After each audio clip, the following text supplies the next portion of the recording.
BDR বিদ্রোহের ঘটনায় উঠে এলো মুন্নী সাহার নাম।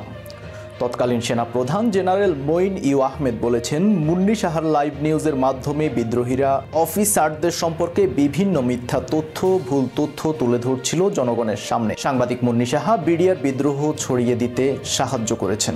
গতকাল শুক্রবার মঈন ই আহমেদ নিজের ইউটিউব চ্যানেলে এসব কথা বলেন।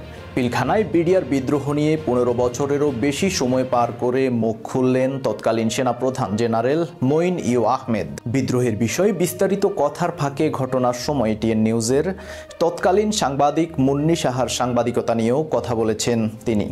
বিডিআর বিদ্রোহ নিয়ে মঈন ই আহমেদ বলেন, পিলখানার ভেতরে কি হচ্ছে, তারা কি অফিসারদের জিম্মি করেছে না হত্যা করেছে, শুধু আমরা গুলির আওয়াজ শুনছি এবং এই গুলির আওয়াজ ছড়িয়ে পড়েছে ওই এলাকার চারপাশে। গোয়েন্দাদের থেকে আমরা কোনো তথ্যই পাচ্ছিলাম না, শুধু ইলেকট্রনিক মিডিয়ার লোকজন এখানে লাইভ প্রোগ্রাম কাভার করছিলেন। তিনি বলেন, এর মধ্যে যারা ছিল আমার মনে পড়ে মুন্নী সাহা কাজ করছিলেন লাইভ এবং বিদ্রোহী অফিসারদের সম্পর্কে বিভিন্ন মিথ্যা তথ্য, ভুল তথ্য তুলে ধরছিল জনগণের সামনে। এর মাধ্যমে একটি ভুল ধারণা সৃষ্টি হয়েছিল অফিসারদের সম্বন্ধে। এছাড়াও বিডিআরের অন্যান্য ক্যাম্পেও এই বিদ্রোহ ছড়িয়ে দিতে সাহায্য করেছে তিনি।